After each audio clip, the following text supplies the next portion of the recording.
Hi. The quote for today's class on stress in the mind is by John Kabat-Zinn.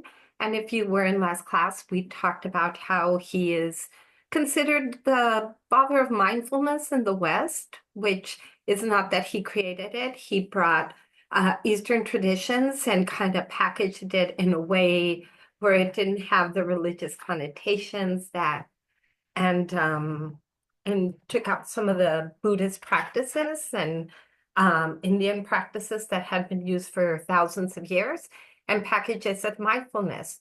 But the important thing that we can take from this quote is that you can't stop the waves, but you can learn how to surf.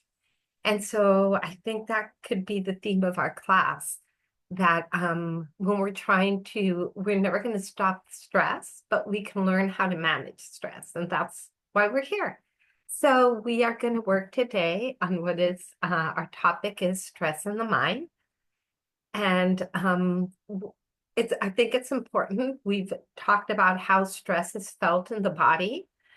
But the stressors and how we perceive a stressor, which crosses a stress reaction, as you remember, the stressor, the outside or internal event or image or thought that happens and how we react to it is what creates our stress response and can increase or diminish our stress. And so when we're talking about mind and body, here's where we can see how there's really no separation, because the way we perceive and the way we process the stress is going to affect our physical body. And it's created and maybe started in the mind, and it's started by a physical reaction. So it's this loop where we know that we're connected. So when we're talking about stress in the mind, let's think about how it is our mind and how we perceive stressors and how we process them in that moment, which is what creates our stress and our stress reaction. So, an example, if there was a Tyrannosaurus Rex right now walking around our campus or our home, but we didn't know, we're here in class, we haven't heard anything, we're not stressed. The stressor exists. But once we start hearing the growling of the Tyrannosaurus Rex and the people yelling and trying to get away from this giant dinosaur, then our mind would start thinking like, what is that? Right? Is it a monster? Is it a rabid dog? A tiger? Who would think it would be a Tyrannosaurus Rex? So what I'm saying is that's how we process information, which it creates our reaction. And so stress is not just a physical phenomena, it affects and it is caused by our cognitive processes. And we say cognitive, we're talking about cognition, about how we know, how we learn, how we perceive. So cognition, knowing. Mhm. So there are cognitive distortions that we all have that are irrational or exaggerated thought patterns that contribute to negative emotions and stress. And usually these we learn in childhood. We learn from our caregivers, from our family members, from school, from our teachers. And these thought patterns we're going to see each one, and you'll see how we have some of them, we have more than others, probably because the parent that we imitated or our caregiver had more of these distortions, or because of some things that might have happened. And these cognitive distortions, it's important to understand because they cloud our judgment. They skew our perception of what reality is. And when we identify and understand these distortions, we can start to manage stress effectively. So it's what's part of the behavior cognitive therapy, where we're going to work on that part of that mind. So cognitive distortions can exacerbate stress by fostering negative thinking patterns that lead to increased anxiety and decreased self-esteem. So remember, we talked about self-talk. Well, self-talk it's these negative thinking patterns or cognitive distortions. So we're going to look at each one. So there are common types of cognitive distortions. And like I say, some of us do some more or more than others. The first one we're going to look at one is called all or nothing thinking. This is when we view situations in the extreme and we don't see that there's a middle ground. So it's like either you're for me or against me. Either you say, do you love everything about me or you leave right now. Like, this is sort of like complete rigid distortions, right? And this distortion can leave you to feel inadequate, to feel even more anxiety and stress. And it also keeps you from pursuing new opportunities because you have to be perfect, right? So either you're a winner or you're a loser. There isn't no, well, what have I gained, right? So think of times when you've had all or nothing thinking. It could be in school, it could be in a relationship, it could be as a parent, like, oh, I made one mistake with my parent. That means I'm the worst parent, right? There is no middle ground for normal parents that love their children, do a lot of good things, but also make mistakes, right? So that would be the all or no thinking. Either you're perfect or you're nothing. Either you do it right or don't do it. So when we come from very rigid families, so identify how this type of all or nothing thinking might be increasing your stress, making you feel and making you feel more anxious. The second type, and have a sip of my coffee right here. The second type of distortion is when we make broad statements or conclusions based on a single event or limited evidence. It's called overgeneralization. It's what my husband says I do. Like, for example, would say, you always do this. You never do this. That's overgeneralization where we're making, very broad statements about forevers and always and getting to conclusions with very limited evidence, using maybe one thing that happened. And this also leads to that negative self-image and increases our stress. For example, if you don't do well in the test, like I'm no good at this subject, right? Then yeah, you already decided that you're going to look for evidence that you're not good. You're not even going to try. Right? This distortion then perpetuates the cycle of negativity and it keeps us with a lot of fear of failure. So, we want to be careful about it, and it can leave us to socially withdraw or to avoidance behaviors or to, keep other people away. So think about if you overgeneralize. I know I do whenever I would get a fight with my husband, it's like, you never. It's like you're overgeneralizing. So how do we challenge overgeneralization? First, examine the evidence. This is being skeptical. It's you look at the actual evidence for this conclusion and ask yourself if this really represents your abilities or the way people feel about you. Sometimes we do one thing, right? Like somebody didn't show up once because they forgot. It can happen, right? And stood you up. So look, if this happens every time, then yeah. But if this is the only time, are you overgeneralizing? Saying, I'm never going to be their friend. I'm going to stop talking to them. So look at that. Look for counterexamples. So try to identify instances when you succeeded or you received positive feedback. Like nobody's ever going to love me. Think of times when people have been kind to you. Think of past friends. Think of positive situations. This is how we challenge overgeneralization. So take a moment to think if you do this. I recommend that you pause it. If you can find examples in your life for each one, just pause after we finish the video and try to think. Don't try. Think about a time when this might have happened to you. Let's go to our next one, which is mental filters. This mental filters means that we're going to focus only on the negative aspects of a situation and we're going to minimize all the positive elements. And this distortion, this can create our way of us looking at reality different. It makes us pessimistic. It makes us cynical. It makes us unhappy. It can lead to chronic dissatisfaction and feelings of inadequacies, like why even, if we're doomed, why even try? So it's important to look if you use these mental filters because it's very common to focus on the negative aspects. We're going to see that we are negatively biased. We are humans as a way of survival are negatively biased. We focus on the negative so that we can be safe. But we don't always need to be safe. And it's important, we're not being attacked right now by predators. So it's important to keep an open mind and be able to use your mental filters and see the positive elements or things that are going on around you. So keep a balanced perspective. You can write both positive and negative feedback and reflect on it. And practice gratitude. As we talked about in last homework, gratitude is a really important tool that helps us see, it helps us cognitively, it helps us see less stress and threats.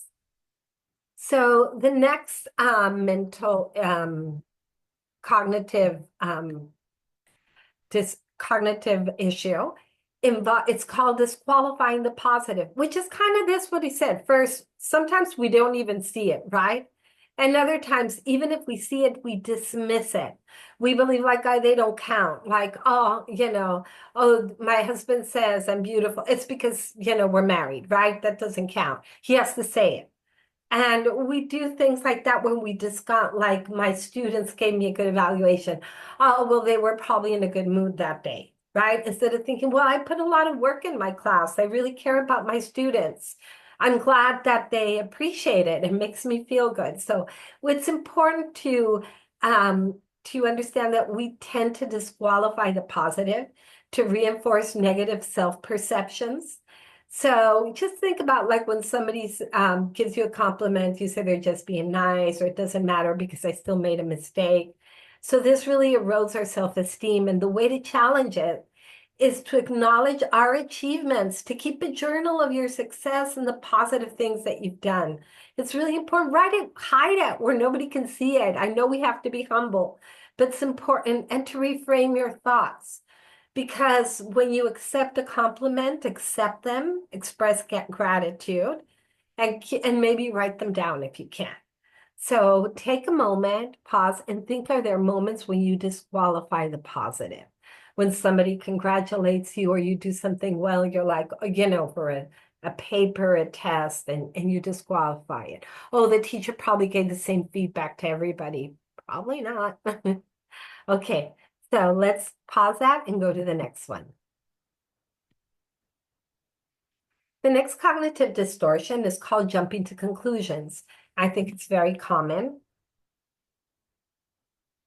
And it says it in the title. It means when we assume, we make assumptions without having enough evidence.